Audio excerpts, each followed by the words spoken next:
You're listening to After Images, a podcast for cinephiles that takes a deep dive into moving images. Each episode features a special guest who is invited to explore a film of their choice.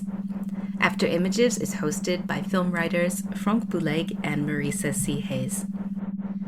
On today's episode, our guest, novelist and screenwriter Peter Atkins, joins us for a discussion of Jean Cocteau's 1950 masterpiece, Orphée. Set in 1950s Paris, the film is a modern exploration of the Greek myth of Orpheus and Eurydice. Jean Marais plays Orphée, a famous poet who is driven to a castle by the princess, who reanimates the young poet, Ségeste. As she disappears through a mirror, Orphée is driven back to his home by her driver, Eurydice. There we meet Eurydice, Orphée's wife, and while Eurydice falls in love with her, Orphée becomes obsessed with listening to the abstract poetry that only comes through the Rolls-Royce's radio. With its fantastic effects and artful design, Orphée is a magnificent film about death, poetry, dreams, and the mysterious zone in between. The film has remained a major source of inspiration for some of the most important filmmakers of recent years, including Tarkovsky, Kurosawa, and Lynch. Peter Atkins is the author of the novel Morning Star, Big Thunder, and Moontown, and the screenplays Hellraiser 2, Hellraiser 3, Hellraiser 4, and Wishmaster. His short fiction has been selected 8 times for one or more of the various year's best anthologies, and his newest book is the story collection All Our Hearts Are Ghosts. Peter Atkins, welcome to After Images podcast. We're delighted to have you here today. Well, hello, Frank and Marisa, and I'm delighted to be here. Thank you for having me. Oh, it's such a pleasure. And you chose to discuss Jean Cocteau's 1950 Orphée or Orpheus. And we'd really like to begin with the question, why did you select this film? What has it meant to you? And maybe set the scene for us. Let us know about the first time you saw it and how things may have changed over time if it's a film that you have enjoyed revisiting. Sure. Well, I chose it because it's essentially my favorite movie. I usually say, well, like all of us, I have a floating top 25, and the actual positions within that 25 can vary depending on mood and time. But even more specifically than that, I very much have a top 3.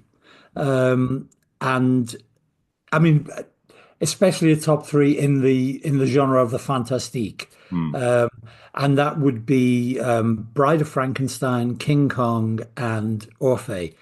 And I think that they have the reason they are my holy trinity of the fantastic, I think, is of the commonalities, not only the obvious superficial, they're all in black and white, and they're all massively entertaining, as well as thought-provoking. But the thing I always like to start off a conversation about Orphée, or indeed Kong or Bride, is that I think fairly rarely within the field, especially of fantastic on the screen, they're all examples of what scholars like yourselves might call Gnostic cinema, because unlike, by which I mean that they are, in their different ways, all overtly about what many fantasy movies are covertly about, which is the search for knowledge, especially forbidden knowledge. And the great thing about those 3 movies is that unlike so many movies that are about the search for forbidden knowledge, they don't wag their finger at us. They are, in fact, implicitly, if not explicitly, on the side of the people who want to know. You've got Carl Denham in King Kong, and you've got Frankenstein himself, but also the magnificent Dr. Pretorius in Bride of Frankenstein. And here you have the poet Orpheus. And they are, in each case, determined to pierce I did an essay on Orpheus about 20 years ago for Mark Morris's Cinema Macabre book, and I started with an epigraph from James Elroy Flecker's poem Hassan, which is the famous couplet from it. For lust of knowing what should not be known, we take the golden road to Samarkand. Mm. And I think that that is the engine that drives, well, it drives Cocteau, obviously, and it drives the movie and drives those other two movies as well. Um, but to narrow it down specifically to Orphée, having put it in the somewhat unusual, probably for serious film scholars, company of Bride and Kong, Orphée itself, I first saw, I guess 50 or 51 years ago. I can't remember if I was 19 or 20. And I saw it for people who like your podcast, who are probably genre cinema fans. I saw it with Pinhead. My friend Doug Bradley and Mm. I saw it in Liverpool at a not really a rep theatre, but a little art society that showed movies you couldn't see elsewhere. And Doug Bradley and I saw Orpheus in either 1974 or 1975. So I would have been 18, 19, or 20, depending what time in the year it was. And it was devastatingly wonderful. I had not seen or I hadn't felt anything like that before. Mm. And it seemed to me in a way, and still does, 50 years later, um, very much its own flavor, but a flavor that I thought I had been looking for. Um, it, it's hard for me to, I can talk about the meaning of the film and the look of the film, and it's hard for me to explain the feelings the film can engender. But I did feel that I was in the presence of something that was speaking the language I'd always wanted art to speak to me in, Mm. if that's not too convoluted a sentence. Um, the range of tones and the confidence in which Cocteau, well, not, I was going to say juggled, but not even juggled, just melded and molded those tones together. Um, you know, every time he risks pretension, and he's brave enough to risk pretension, but every time he risks pretension, he'll undercut it with some smart ass, funny, slightly sour comment. I watched it again. I realized I hadn't seen it for as you get older, you let the years pile up, excuse me, between viewings of even your favorite movies. And I realized it had been a long time since I saw it. So knowing we were going to have this conversation, I watched it a couple of days ago. And obviously I remembered most of it pretty well. But I was yet again surprised at how quickly it gets going. You Mm. know, it's not like I'd forgotten that the princess shows up so quickly, but experientially I felt like I'd forgotten. It was like, oh my God, she's here already. And she brings Segeste into the Café des Poètes. And it's like, oh, we're just hitting the ground running. Here she is. That opening sequence is it's so fabulous. That obviously we're going to glimpse other worlds in the movie in a more traditional sense. We're going to go to the zone, go to the beyond. Um, but just the cafe society, specifically in which poetry is the center of the world, and it's so important to these, you know, uh, you know, you can tell how Cocteau was casting because all these beautiful young men with fabulous pompadour hairdos, every one of them. I'd also forgotten. I mean, being heterosexual myself, I'd never forgotten how fabulous Maria Cazares is. Is it Cazares, by the way, or Cazares? How is it? Do we know how it's pronounced officially? But I am not certain. Nor me. It's you see it written down, and unfortunately, we don't hear her discussed often enough. So let's say Cazares, and I hope that's correct. So I'd never forgotten how fabulous she looks. But but I had forgotten how fabulous Jean Marais looks. I mean, as soon as you see him, it's like, my God, what a beautiful man.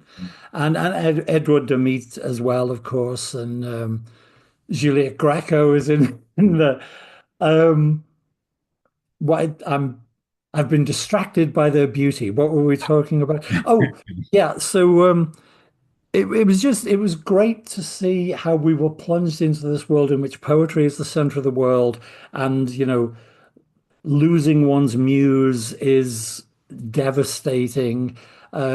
You also instantly have the wit when in case it's getting pretentious. Is it no longer than 4 minutes, I think, before the guy Orphée is having a coffee with pulls out the Princess's Review, nudism, and all the pages blank, which is just hilarious and great. But it never cracks a smile. The movie itself doesn't crack a smile. Mm. Orphée is a little disgusted with the review, but just figures he's done. So I've really lost track of what the question was. I'm sorry, but yes, having just recently watched it again a couple of days ago, I was well, as ever, one is always relieved when one watches a favorite. There's like, oh my God, yeah, it's still fantastic. There's I it I'm not going to quibble with the great departed Jean because I love him and his work so much. The first half of Act Three, where we sort of slip into domestic farce when we come back from the zone the first time after Eurydice is rescued from the underworld. You know, I mean, first of all, maybe this was the revelation to me this time that when I was a callower young man, I hadn't realized what an asshole Orphée is. My God. And and I mean, obviously, our heart is with him, and Mm. we're on his side Mm. for the great quest to the unknown. But what a dick! Mm. What a self-centered terrible. Mm. And then I'm very relieved to see that the movie completely acknowledges that. And Mm. then when they have this sort of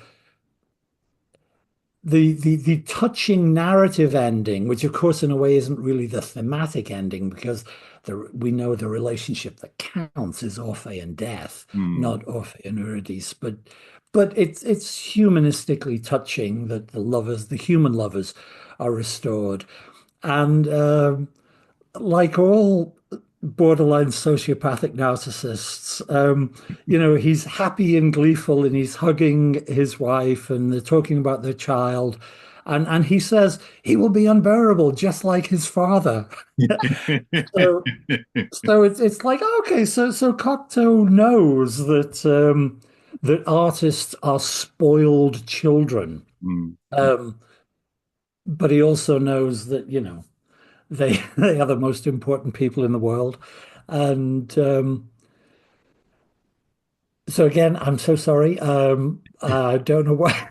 Was I still babbling, or has there been a A second great question? And I'm sorry. No, it's a great answer to hear about how this film has affected you and also how it's shifted over time. It's always such a relief to revisit old Right. favorites and see Mm. that they hold up and that there's Yes. something new to catch every time. And I also totally Sure. agree with you. I mean, the film is called Orpheus, but it could very well have been called a Narcissus, couldn't it? Yeah.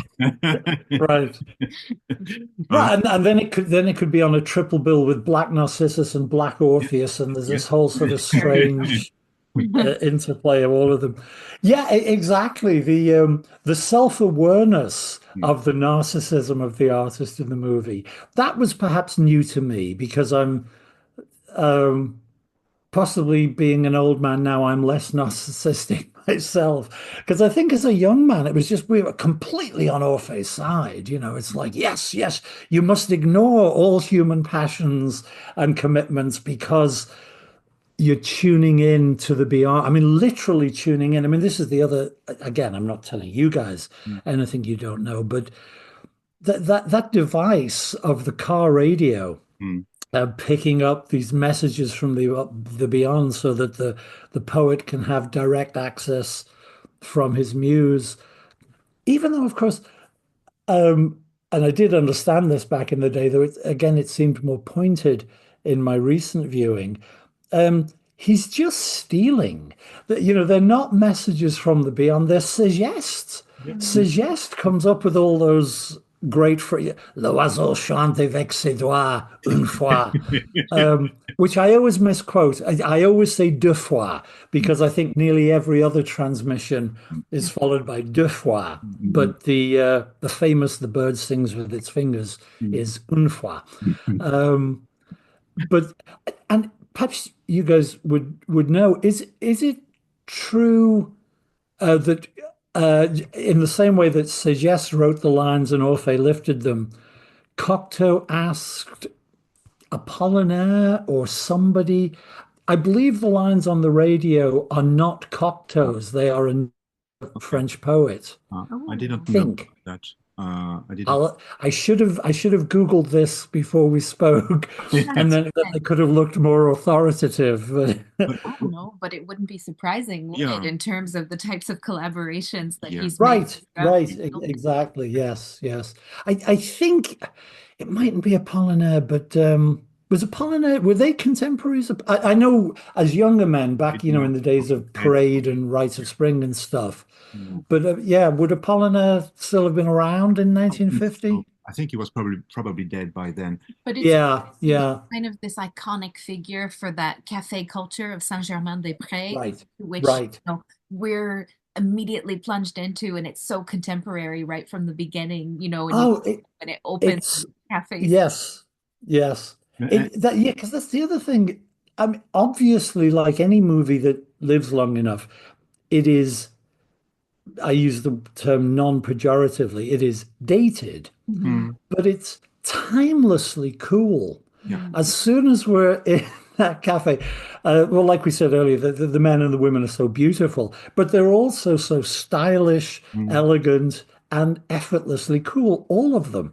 mm, Uh, which, especially probably to a 19-year-old that saw that movie, that's part of the appeal. It's like, oh, I mm, would love to be in a world in which we were all mm.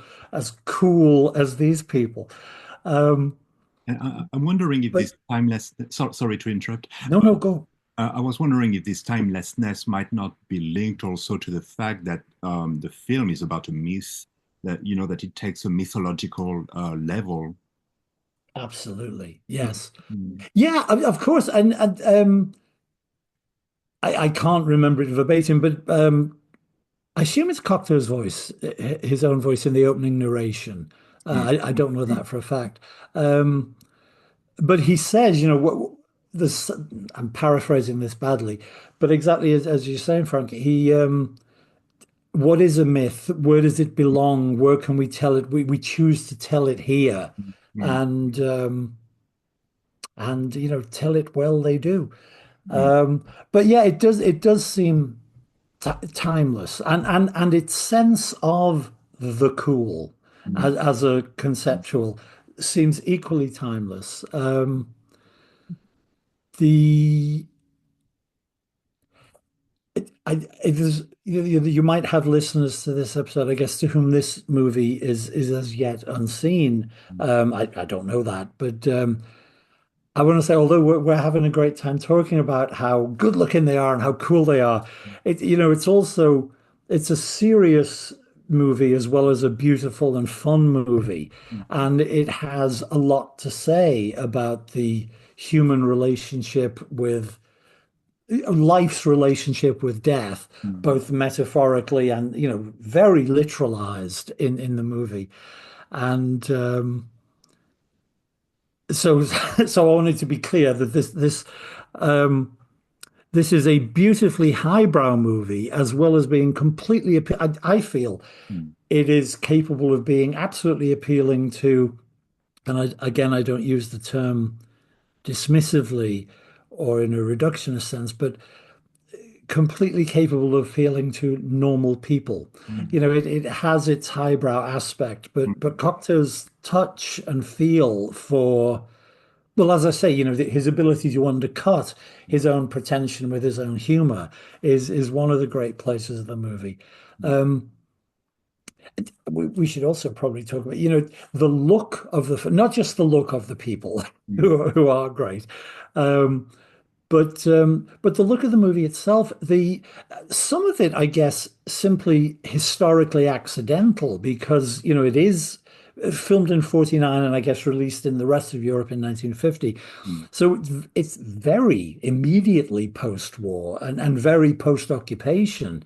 Um, and well, before we go on to the look of it, we should mention that that's the other great and moving thing about the radio broadcasts Mm. is that the thing that echoes for a lot of people, particularly a generation whose parents were in World War II, was the French resistance Yeah, broadcasts, radio. and there's absolutely an echo of that in there, isn't there? So Mm, mm, mm, that's very strong. And then these strange neighborhoods, particularly near the open air market where Orphée tries to follow death through, which is, as he as he remarks to Urtubise later, strangely empty. mm, So I don't know. I guess they filmed it at 4 in the morning or something. mm, But it's that whole neighborhood where he is clearly has the look of a part of a city that's been through something. mm, So even without it ever being overtly addressed, there is this sort of post-war, post-occupation feeling and words fail me. Yeah, by the way, would you guys know what neighborhood is that market in? Where did they film that sequence? Would you know? I think the first opening, I know the cafe, it was actually Right. in a neighborhood known as Les Lilas, which is like not Yes. central. And I think it was probably easier for them to film there at the time because it's Right. a little more Right. village-like compared to central Paris. Sure. So I'm not sure if that scene as well is also a continuation of Les Lilas. I don't know, but I was Hmm. thinking also concerning the look of the post-war era. I was thinking especially about the zone itself because it's so Mhm. down. Oh, It was shot in Saint-Cyr Mhm. to locate it precisely. But yeah, the zone feels like it's been bombed, doesn't it? absolutely. Yeah. Yeah. Um, I'm sure it must be true. Well, you guys are very much younger than me, but I was born 10 years after World War II, and my city, Liverpool, had been the victim of the German Blitz Mm, as well. So that notion of walking through ruin, there were still a lot of ruined buildings, of bombed out buildings when I was a kid.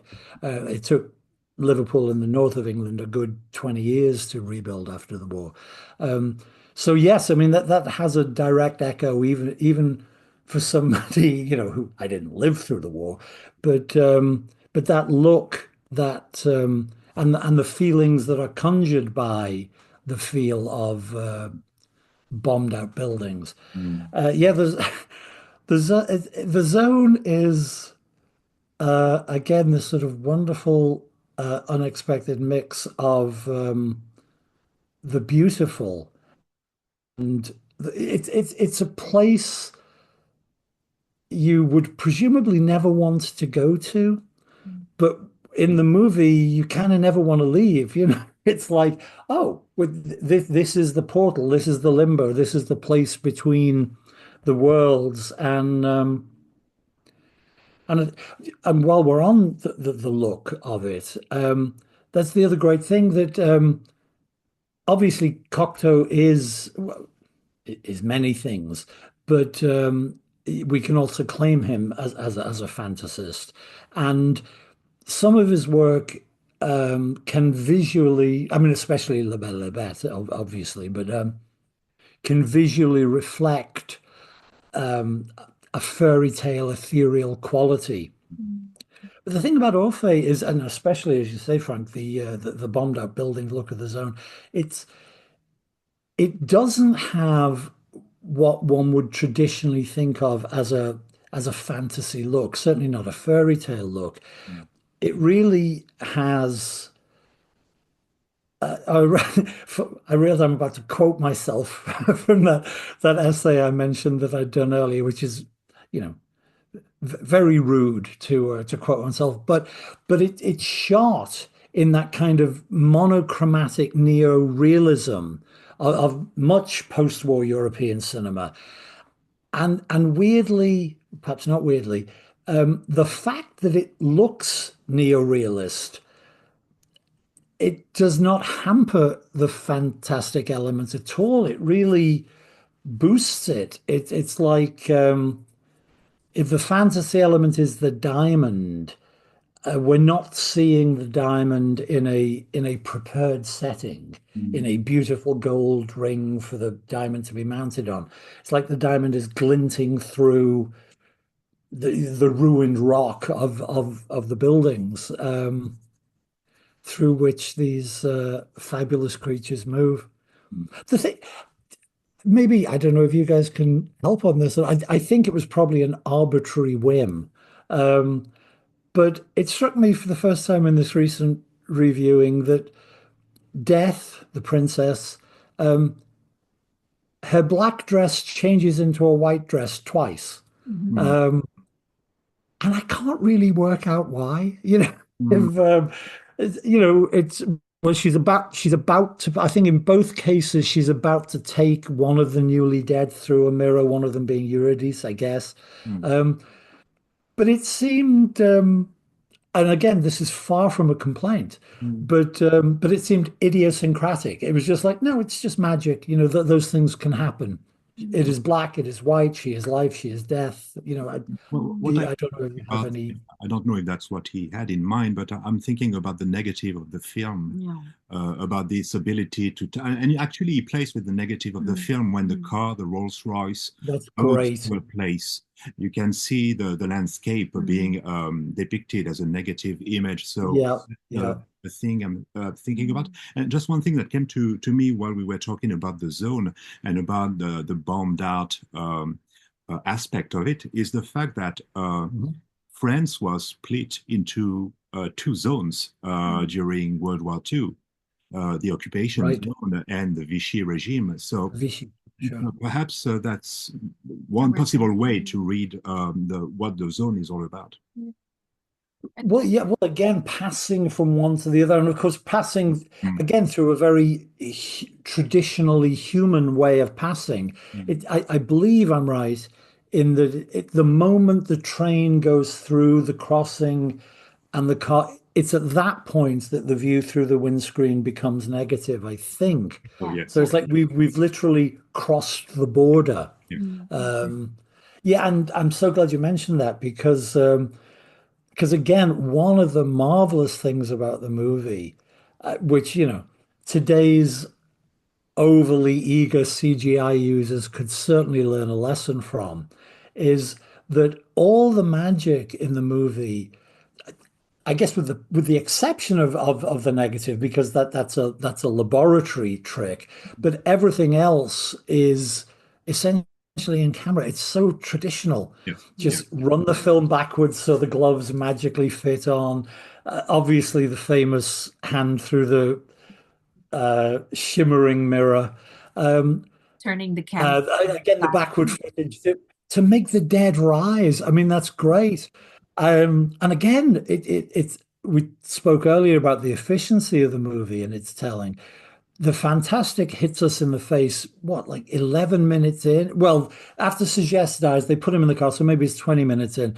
But then when the princess just in her very cold, efficient way says, Levez-vous, Mm. and suggest rises from the bed. And it's just, sure, as grown people and analysts, we look at it and say, oh, yes, they filmed it backwards. He just fell back onto the bed.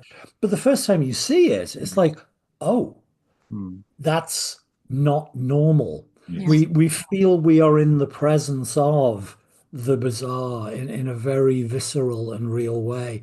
And all those tricks, because I'm guessing he had no money. Mm. It's certainly not it's certainly not a high budget film. Um, but it has more sense of wonder and sense of the magical um, in its low budget and in its cleverness, Mm. in the simple tricks that work wonderfully. And I guess again, it's like he's harkening back, to the father of fantastic cinema, another Frenchman, applause to your country, Georges Méliès, because it's like all that. I don't think there's any tricks in visual tricks in Orphée that Méliès hadn't done 40 years earlier, So it's beautiful to see that through line in there. And I think And, it and I mean, there's all kinds of connections to other examples of great French cinema, fantastic or otherwise, because of course Maria Casares was also in Les Enfants de Paradis, another favorite movie of mine. Wow. If you're not making a list that is only fantastic, I would have to include Les Enfants in that list. Mhm. And she's in there, and what was it? And I had assumed a Franjou connection. I mean, obviously there is a Franjou connection simply because they knew each other and they used some of the same musicians. But I guess there isn't a performer in common. I'm getting it mixed up with Melville. Melville's first movie was a Cocteau adaptation, right? But yeah. oh, and no, but did Franjou do a Cocteau? Trying to think. I mean, obviously not Blood of the Beast, obviously not Eyes Without a Face. Maybe not, but clearly that same sense of wonder and specifically Francophile sense of wonder that you get in Orphée. I also got a couple of years later when I first saw Judex, Franju's Judex, in that same little art house in Liverpool. Mm. But I guess there isn't a through line of casting the way I thought there was. But all those movies are folded together in my head and my heart. So There is a little cameo of Melville, which is interesting in Mm-hmm. Orphée. So that oh, who that's who is he? Is he one of the tribunal? no, he's not in the tribunal. I think earlier he's one of, I mean, there's a very brief appearance, and I noted down somewhere what to Yeah, call him because I don't even know what this role right. would be called, and it's a split second. I actually had to read about it before I could recognize him in the Yeah. film. But it's Oh, I just didn't know. That's great. I'll go and look at it again now. all of those little Easter eggs that you always find in Cocteau with that wonderful Right, circle of his right. friends and artists around him. I just love that. But Sure.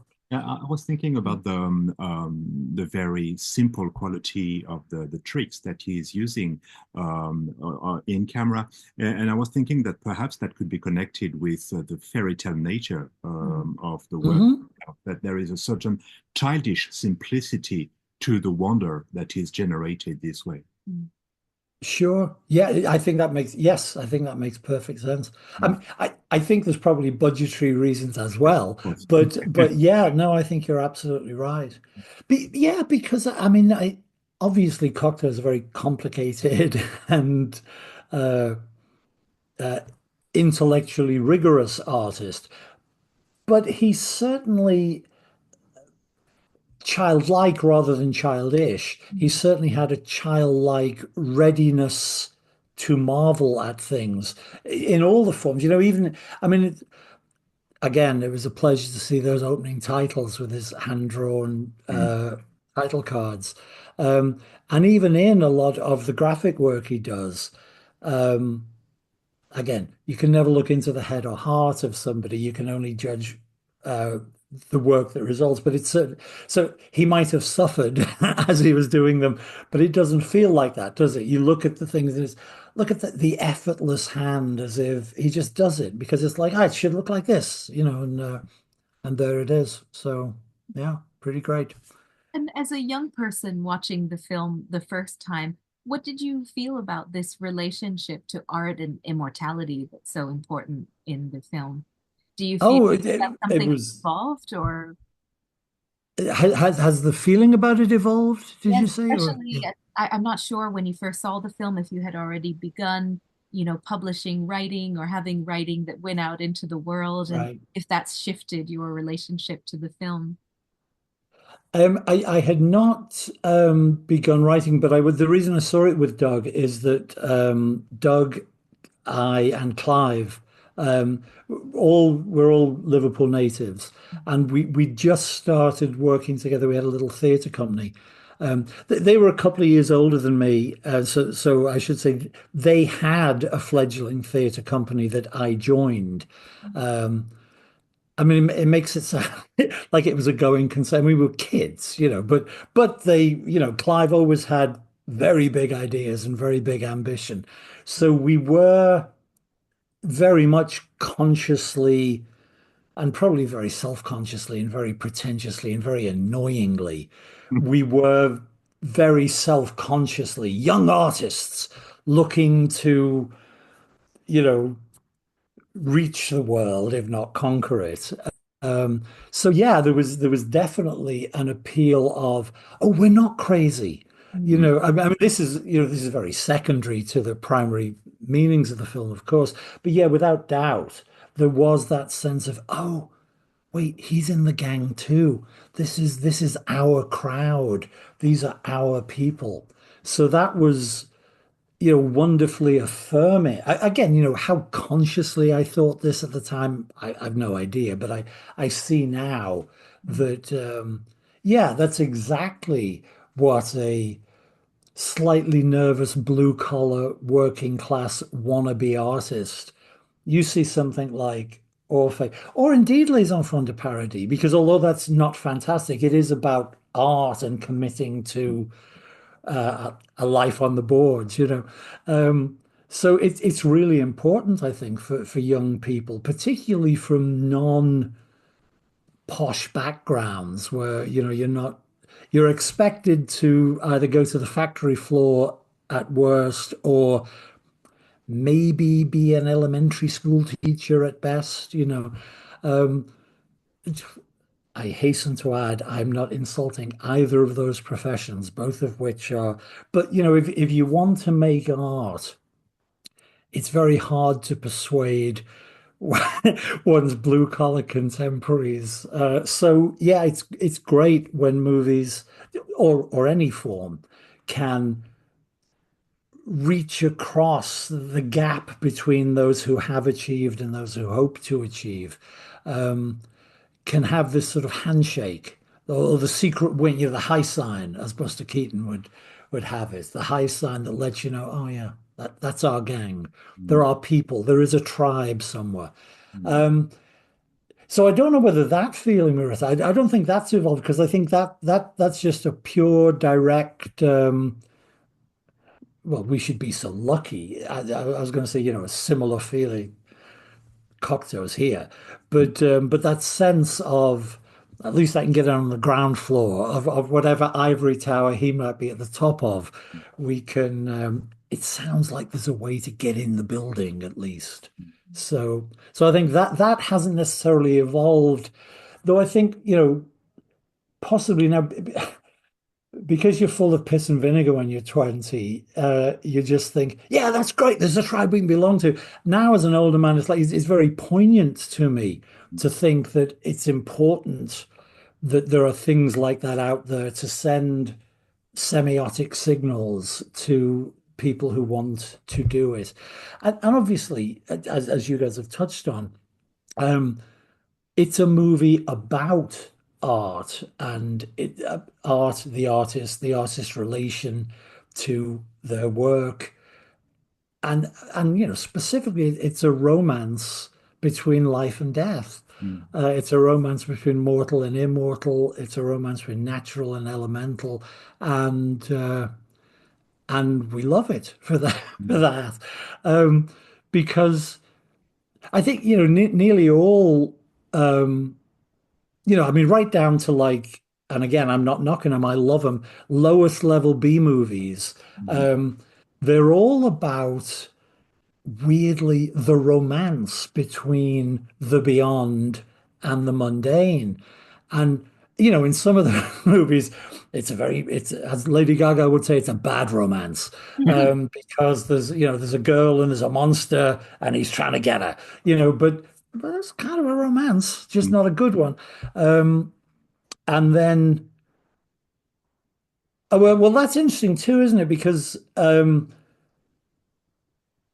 there's a kind of flip here in the sense that there is usually um, the uncanny sets its cap mm, at a human, and it's usually a girl, it's usually a woman, a female in the movies. Um, in this movie, of course, the uncanny sets its cap at a man. mm. Um, but but any man would love a cap to be set at him if the cap was being worn by Maria Cazares. Um, but I think it does. It really it makes more obvious, possibly because of the slightly unusual gender swap. Mm, It does make more obvious what a lot of movies have as subtext, which is this romantic pursuit, mutual pursuit of life and death. mm, And just to pick up on something we said earlier, um, I said I referred to we have this very the narrative conclusion of the movie, which we're very happy with, and feels humanly satisfying, is that Orpheus returns to mm, Eurydice because of, the princess's self-sacrifice. She gives him back to the human love. Um, but the truth is, thematically and even emotionally, I think we as viewers, we know that the real, mm, the important relationship is Orpheus and the princess. And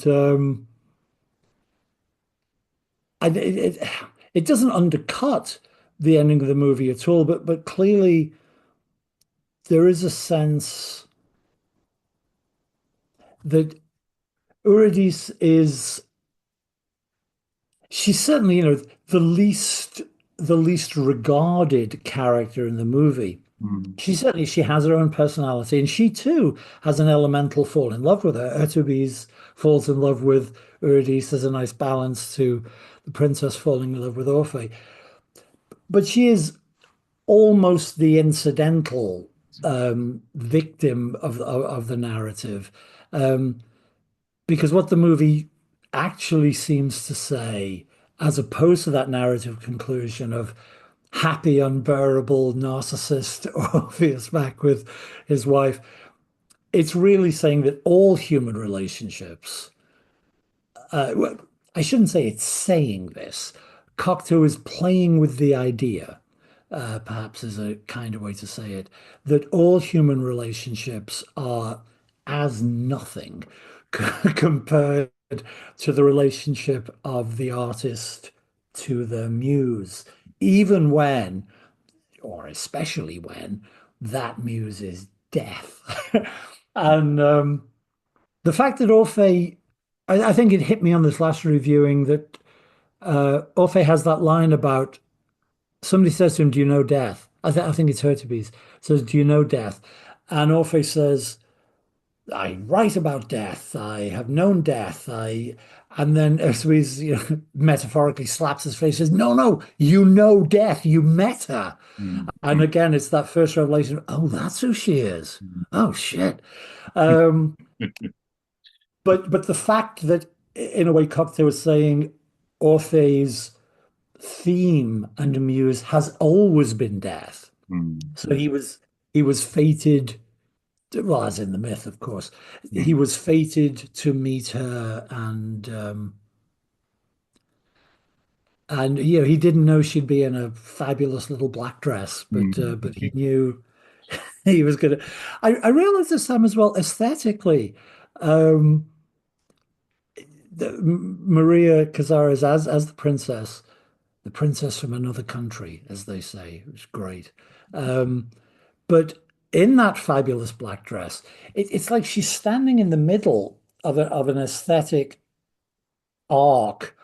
And at one end, you have, and again, talking about post-war Paris, at one end, you have the Coco Chanel little black dress or even the Dior new look at this end. And at the other end, you've got Vampira and Morticia mm, and even Elvira. mm, Um, and Cazares is right there in the middle of that, in which she's nowhere near as, and again, I love Vampira and Elvira, and I especially love Morticia, but but she's nowhere near as cartoonish as that. But she's also not as, and again, I love Chanel and Dior, but she's not as mundane or as quotidian as they are. And she just seems to hit that perfect sweet spot of, yeah, I don't know, the midpoint between Chanel and Morticia. That's how I will think of her in the future. The midpoint. I'm sorry, go ahead.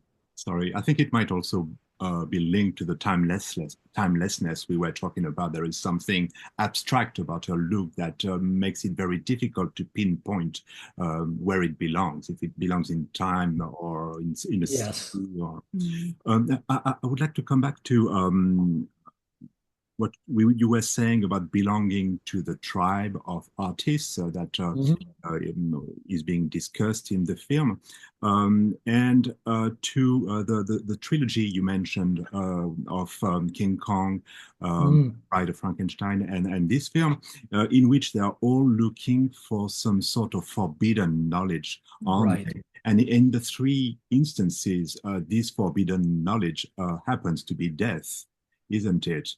Or to be their death. Well, it's yes, those are the consequences. Mm. Well, I guess Carl Denham doesn't die in Kong, right?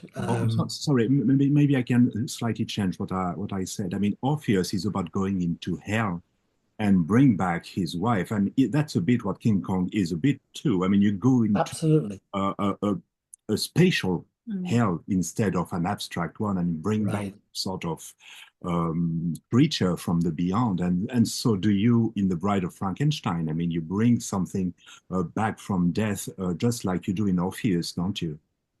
Yes.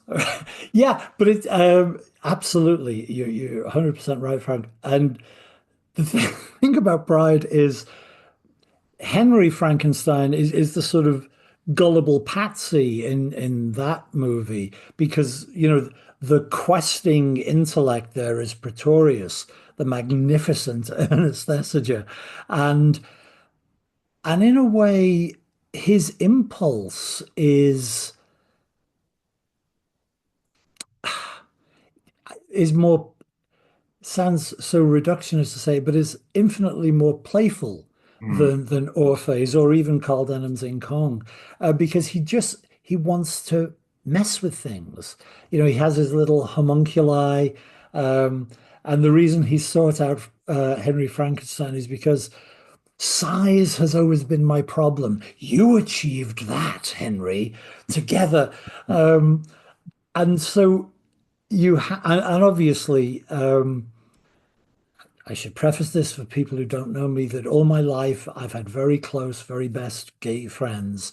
So if I loosely talk about Thesiger's campness in his performance, it is said absolutely with affection and delight. But there is no doubt that I'm sure with James Whale's urging, Thesiger camped it up to the max, self-consciously.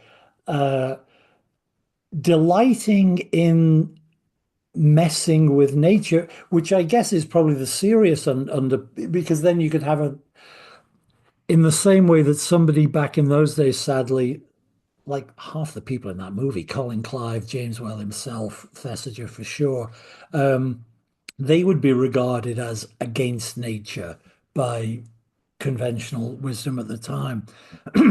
So the fact, and thank you for prompting this thought, Frank, because I've never thought of that. The fact that Pretorius is just playing with this shit for the sake of playing with it is a kind of in your face shaken fist at conventional wisdom. It's like, yes, I'm against nature. Look at me be against nature. So yeah, the three movies do feel very linked to me. And it was interesting that you said trilogy because of course that reminds me that in Cocteau's head at least, he had his own trilogy. Yes. Blood of a Poet and Testament of Orphée, which sort of bookend Orphée. I mean, for me, Orphée is the masterpiece of the three, but I love all of them. But yes, very very good point about Kong and Bride. Yeah, yeah.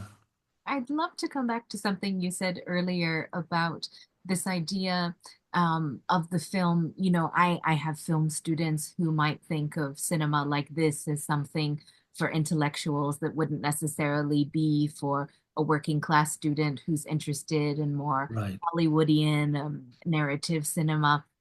And I feel sad about that because I think there are very interesting links between Cocteau's work and what we know today as classics of or mid to late 20th century horror and fantastic genre classics, and the Sure. influence that so many of those techniques that we've been talking about today and so many of those themes had. I'm thinking a lot about this clash between a contemporary setting and something ancient, perhaps in the form of an Right. archetype that all comes back to this fear of death and this confrontation with death. And I wonder if you might make the link with your own work. Do you feel that Mm. this film was somehow in your DNA and then appears in some of the work that you've written? Well, I won't pretend to be able to analyze any unconscious echoes, but yeah, absolutely, consciously, absolutely. I mean, I literally have Joey, my female protagonist in Hellraiser 3. She literally walks through Cocteau's mirror. I mean, I just that's how she gains access to our version of the underworld. So the going through the mirror was very conscious. I've also in more than one movie, and often in friends' movies where they've asked me to do a little under the table help, so I'm not necessarily credited on the movie, but I've often put the radio transmissions in. I mean, I think I've got it in Hellraiser 2 or Hellraiser 3. I can't remember. We've certainly got the old radio, so I can't imagine that I didn't have them say this. But I've also, my friend Tony Randall, who directed Hellraiser 2, he was, I can't remember which of his movies it is. It was a later movie. It mightn't have been a horror movie, but he's for some reason they needed a radio, radio signals to be playing in the background. So I just shamelessly lifted some of the Cocteau or Apollinaire, whoever it was, suggests lines from Orphée. Um, and I mean, oh, and in Hellraiser 4, the reason Angelique, my pre-Cenobitic demon, she's called the princess because of the princess. She's again absolutely in my head. That was she's a nastier version of uh but yeah, I mean through and in my obviously most people would know me for the movies, of course, but in my novels I have again, I mean, I wouldn't dignify myself by calling them influence. It was just like I just steal. I Mm. just pop in quotes here and there and hope that some readers at least will go, oh, I know what that is. So yes, very, very consciously, uh, I, I doff the cap is how I would put it. And yeah, I'm sure there are also unconscious influences. That the whole notion of being fascinated with the interface between life and death, I think, apart from the fact that we're all human, so so once we realize our own mortality, we are inevitably interested in, oh my God, I hope there's something. Uh, like, wouldn't it be great if we really could walk through the mirror? Wouldn't it be great if death looked as hot as Maria? Um, so, so we come to that realization ourselves. But yes, the, that movie, those movies, I've lost track. But yes, yeah, absolutely. What you're Hellraiser saying, 2 also is a descent into hell to bring back someone, isn't it? right, Mm. right, absolutely, yeah. Mm. So yes, yes, he's all over the place in in and I said, oh no, I guess I did at some point in I can't remember if it was Hellraiser 2 or Hellraiser 3. But because as I say, Doug was the person I saw Orphe with for the first time, and he was, yeah, a huge admirer of Cocteau as well. Um, and it didn't make the movie. I can't remember now. I literally can't even remember which one it was. But it's something because Cocteau had that famous. In fact, he echoes it in the dialogue of Orphe. But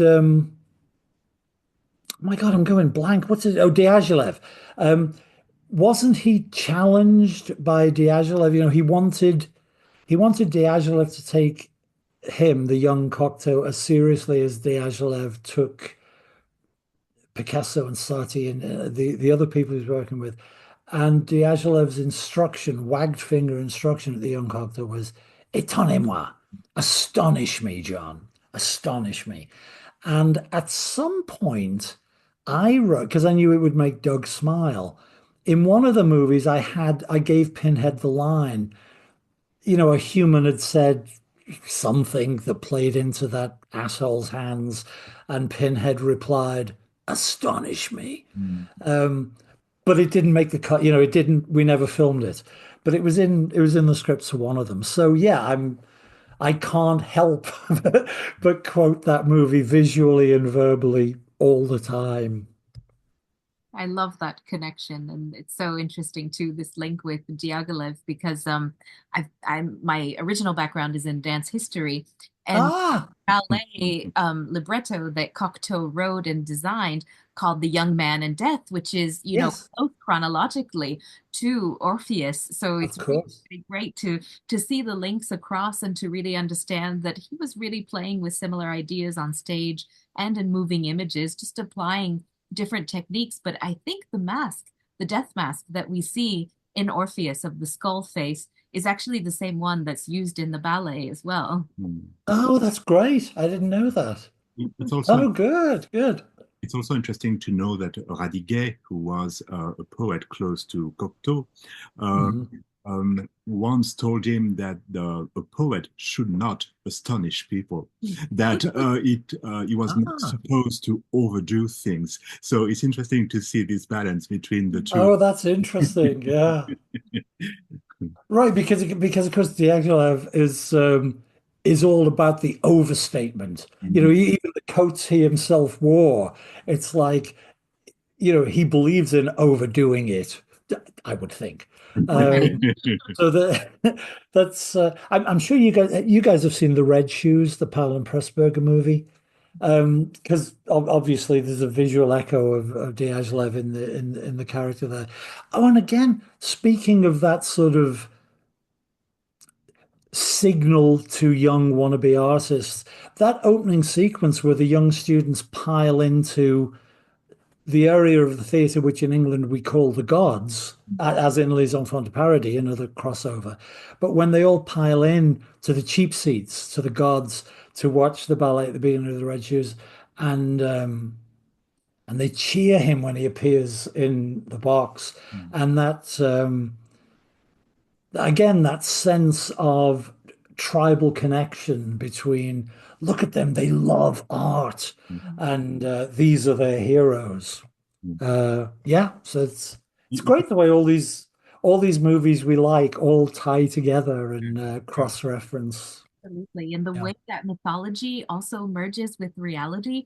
I was reading an article the other day and someone referenced the red shoes and they were mistaken. They confused the fictional universe of the film with dance history, and they actually referred to the Ballet Russe, Diaghilev's company, Oh, right. as if that had really been the It company really been the one. film. Yeah, And I thought it was hilarious. And this seems to be something that comes up with Cocteau too. I think with all these references to the artists that he works with that appear in the film Orpheus, and then this kind of mixing of the mythological with the then current status of different sure.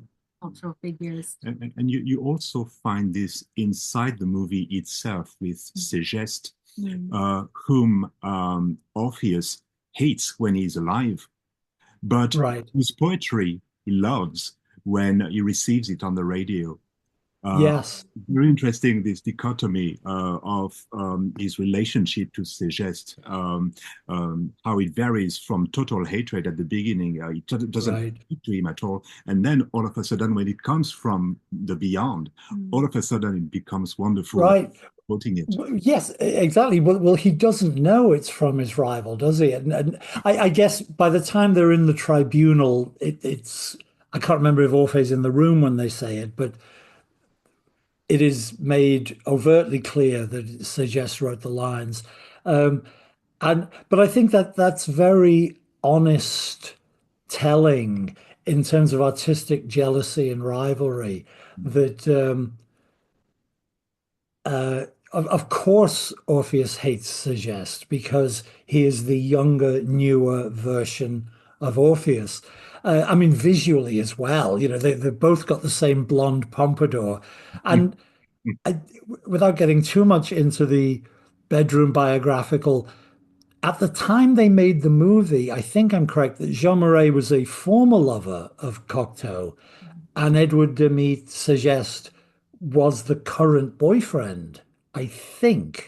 I'm not certain, but it's possible. Yeah. Okay. Yeah. Yeah, I'm sure Cocteau slept with all of them. Yes. I mean, but at which stage who was with whom, I'm not sure. But I think I'd heard that somewhere that Demeth was a Mm, so.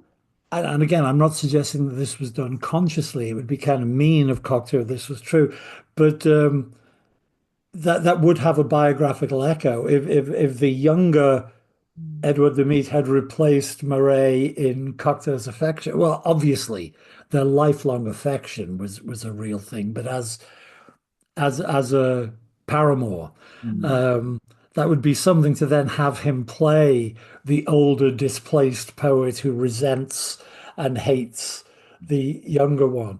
Um, and also, it's also very telling about artists, I think, that you only waste your hatred on people who you know might be good.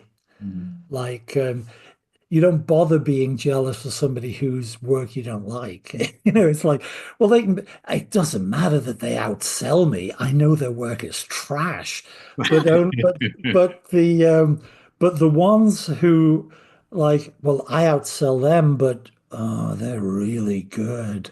Um, yeah, artistic jealousy is a terrible, terrible thing, and I think that's very accurate in the movie. That it's like the younger, better version of me is an artistic nightmare. And it's interesting too that it's only once he's dead that he somehow becomes immortal. Mm. I like this Right, switching the side of things that happens because death in the film is very much it's not an absolute. It no, clearly not. you go to death, Back and you come forth back. all the time. Yeah, Yeah, and you get changed. I mean, it's like diving into yourself and bringing back things. I mean, which is what right. when you're a poet, I mean, you die to the world and bring back images from your depths, don't you? Absolutely, yes. No, absolutely right. And also there's that's 100% correct, Frank. But there's also this sort of weird obsession we, the artistic community collectively have with poets should die young. I Mm. mean, we don't feel that intellectually, but there is a sort of visceral level on which, well, all the good ones do die young. You know, there's the myth of Chatterton, what turns out was fake. But then, Keats was dead at 25. And didn't Radiguet die young as well, the guy you mentioned? Well, Yeah. and it's There's, Yeah, I was going to say in the 20th century, the answer is the 27 Club, 27, right? yes. yeah, oh, yeah, right. That's exactly the equivalent. Right. Ah, is Amy Winehouse the most recent member, or have we had another one since? Might have been. Because there was that clump of them in the 60s and Yeah, yeah. 70s, and then Kurt Cobain, and then Amy Winehouse. Yeah, Mm. I think the friends and family of all well, artists generally, but musicians specifically, they almost breathe a sigh of relief on the 28th birthday. It's like, oh, okay, maybe we've got them till their 40s now, But it's interesting because on the other side of the spectrum, you've got Woody Allen and Clint Eastwood, who are still making wonderful movies. Absolutely. Yes. Yeah, those, I guess Woody isn't quite 90 and Clint is 92, but they're essentially the same generation. Yeah. Mm. Um, and of course, that's I grew up with both of their filmographies being very important to me, and to my entire generation, of course. And and I hope this isn't true, but though I think officially they have now both said we've directed our last movie. I think Clint said Juror number two Yeah. was going to be it, and I think well, Woody's last movie is in French, Yeah. so coup de chance, which I thought was pretty good. Not first tier Woody Allen, but the Never fact that had. these guys can still crank out, Mhm. you know, at worst proficient middlebrow filmmaker. Well, Woody would be so insulted at the notion that anything he ever did would be called middlebrow. But whereas Clint would just shrug, I'm not sure what that means, but I might shoot it. But yeah, no, it's great. It's fantastic. And the great thing about those two as well, it's very interesting that you mentioned them, is they're so old school because their generation doesn't have massive filmographies the way the people they both revered did. So they really are, both of them, generationally linked, obviously, but also linked in that sense of they just kept working. They don't have, it's not like, who'd be, it's not like Raymond Chandler gave us seven novels and that was it. Um, and, or, Harper Lee gave us one. Um, but they are very old school.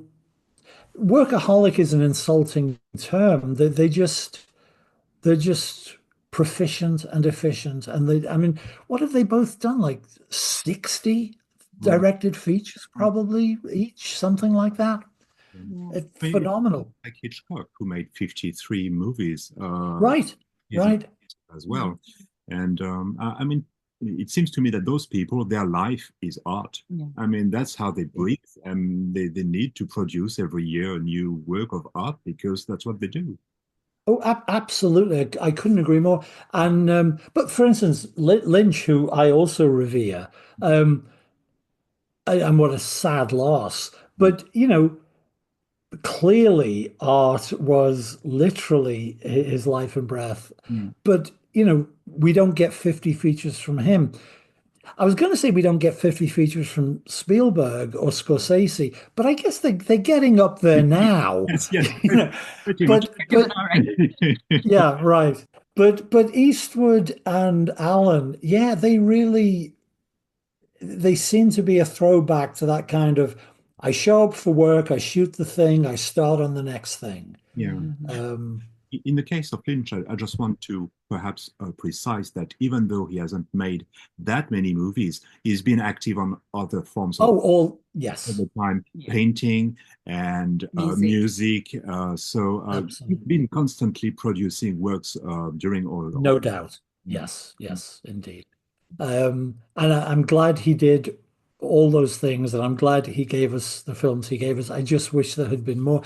I was genuinely, obviously we were saddened, but I was genuinely shocked Mhm. when we lost him because he seemed, well, funnily enough, he looked vigorous, partly because, like Jean Marais and Edward de Meath, he too had this fabulous grey pompadour. And, uh, and so, I don't know. And he had that sort of rugged look Yes, Mm. of, I mean, how old was he when 80? Was he pushing 80? I think. So, Yeah. But he did not look frail. I mean, obviously we'd heard about the emphysema and that was very sad. mm, Though as a former smoker, um, I can only admire the speech he made after the diagnosis had gone public. And he said, I loved smoking. Mhm. Mhm. And he acknowledged that the price he paid for it was the emphysema, but he didn't apologize for the Mhm. smoking. He Mhm. loved it. That's That's a big experience. well, I don't want to encourage any young people listening. You shouldn't smoke, it's bad. Mhm. But but I thought it was Have the kind of vice, embrace it. yeah, right, right. Well, yeah, that's usually good advice. And from a Yeah, utilitarian point of view, I mean, 78 when you've been smoking all your life is not that bad. I guess I guess that's right. I guess that's right. Yeah. But Yeah, he just seems so timeless, and I mean, obviously, he didn't seem young in inverted commas, but he did seem. I thought we'd have another 10 years, so I was shocked and saddened. And I think Uh, he also thought or perhaps hoped that he would have another 10 years. I mean, he had new projects all the time. mm, I mean, right. some people, they come to the end of their inspiration, but it felt like Yes. he still had so much more to say. yeah. Right. Right. But talking about work and inspiration, what are you currently working on? Well, what my funnily enough, my whenever people are foolish enough to ask me to go and talk to writing classes or creative writing classes, I always say to them, what you should do is try and have my career in reverse because I started in the movies, which I mean, it wasn't big pictures, but it paid pretty well. And then I did a couple of novels and that pays okay. And then for the last 20 years, I've essentially only been doing short stories. Doesn't pay at all. Yeah. So whenever I talk to writing students, I say, try and do it the other way around. Start with short stories, then do some novels. And then, as you get into your 50s, do some movies. It'll give you some retirement money. Um, so, so really, actually, seriously, for the past 20 years, I've really only been doing short. And again, I've been very lucky. Everything I've written has been published, but I'm very slow. So I've had a couple of collections come out in the last 10 years. I will eventually, at a glacial speed, inch my way towards another one. But I did. Funnily enough, having said that that was the sequence I worked in, out of the blue a year and a half ago, an old friend of mine called me and asked me to come and work with him on a TV show that he was doing. Um, and this is because it was the BBC and Amazon, I had to sign a very draconian NDA, which we don't approve of NDAs, but if you want the job, you have to sign them. Um, so I'm not actually allowed to mention what it is right now. And I hate people who do this vague. Oh, So we understand. I'll happily tell you in private afterwards, Okay. but just on the record, I might be sued if Understood. so, but oddly, in terms of what I've been doing, without naming names, I've been writing several episodes of a TV show over the last 18 months. So that was a nice little sort of throwback to what I used to do. But essentially, I'm a small scale prose fiction man now. So And yeah. for our listeners who are fans of your work, when do you think they might look for an announcement regarding the television series? When do you think an announcement might be forthcoming? Um, well, the thing is in the can now. They're in post-production. So Maybe in a year? probably, I don't know. I mean, it might be out by Christmas Oh, this year, okay. or it might not. Should they Once, should they follow your website then to stay aware of? oh, the second I know anything, I will be shouting about it. Yes, sure. Actually, I really am. very bad at keeping up my website these days. Like most people, I do all my announcements on social media. So if anybody is kind enough to be interested, they can find me on Twitter and Facebook and Instagram, and the two new ones, Threads and Blue Sky, though Oh, yes. I they know. don't seem to have any traction at all yet, do they? I don't know. Was a nice But idea. yeah, right. So we usually end the podcast episodes by asking one question to our guests. And the question is, do you think there is something we should have asked that we haven't asked? Oh, interesting. Specifically about the movie we're discussing, or just in Or general? to your life and work, if there's anything else you'd like to touch upon. No, I think it's I thought your questions and observations were fantastic, and it was a pleasure to speak with both of you. Now I, here's the thing. Again, a beautiful French phrase, l'esprit d'escalier. Is it l'escalier? L'esprit de l'escalier, spirit of the staircase. I'm sure that as soon as we go off, I'll think, oh, damn, I wish we talked about, you know. Then you'll just have to come back because I'm Oh, sure. well, that'll be great. That would be lovely. That would be very, very nice. No, this has been wonderful, and thank you guys for inviting me, and thank you. Thank you so much. It's been wonderful to speak with you. And we are soon going to start the recording, and you can tell us All the the juicy record. stuff. Yes. Oh, yeah. Okay.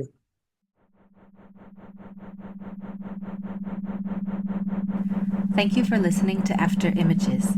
Please subscribe on your favorite podcast app and follow After Images podcast on social media.